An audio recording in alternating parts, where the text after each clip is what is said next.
In my last video, I talked about using benchmarking and having that help validate a trend for your specific market that's going to be hard to really suss out when you don't have enough data. So I want to show you sort of the next step. I had said that the program that I was in, I was accessing information from InfoSparks, and I want to show you what that looks like when it gets dropped into to my spreadsheet. So here is the next step of that process. So what you're seeing is a table which calculates a custom index. In this case, I ended up grabbing a couple of additional locations from InfoSparks, and I used those to to create a composite index. So you can see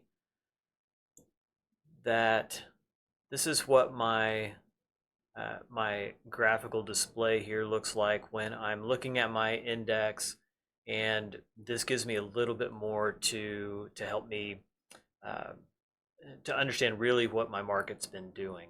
By the time I get to this point, I have a really a much better idea of what's going on. This is the kind of zoomed in to just the 1 year view, and it doesn't look like much is going on, but there's a little bit of variation that's happened in the market.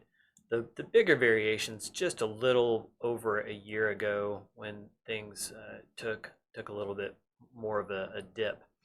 So this chart here helps me to see all the point-to-point calculations, and then I can conclude what I think the market's really doing.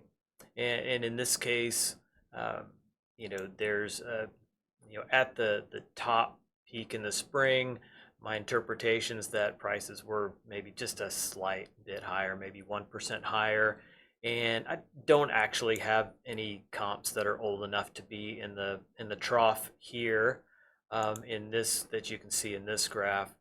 But um, if I did, then I would have upward time adjustments that I would apply to those. So that's just a little snapshot of what that looks like.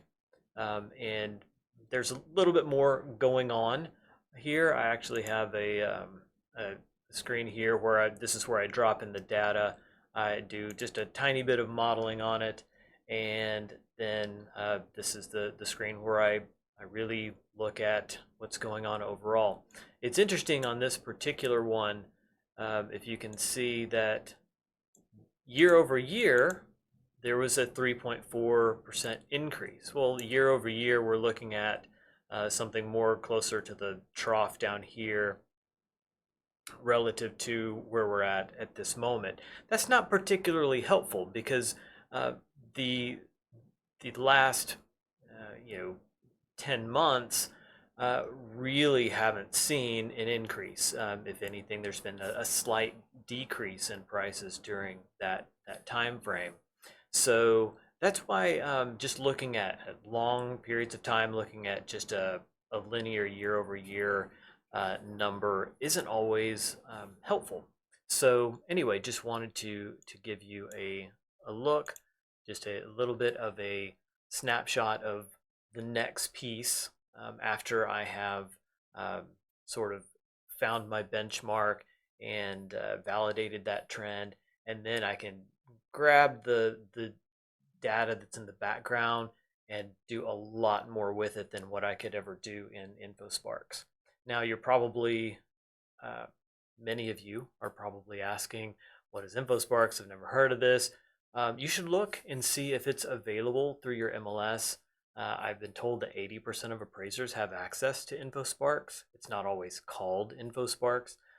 In the DFW area, I'm in Texas, the Dallas-Fort Worth area, it's branded as Netris Trends. So different MLS systems will brand that program as different things. So sometimes you have to search for it. And some of you may also be thinking right now, I know I don't have that. Does that mean like I'm out of luck? There's no other way to do this? No, actually, there's a really good way to do this mirrors the same system, but if you're essentially skipping the nice little feature that InfoSparks has of sort of conglomerating data for you, if you need to go and grab it yourself. And the nice thing about that is there's a little bit more options on what you can do with that data in terms of filtering and modeling. So I'll give a sneak peek into that process in a future video.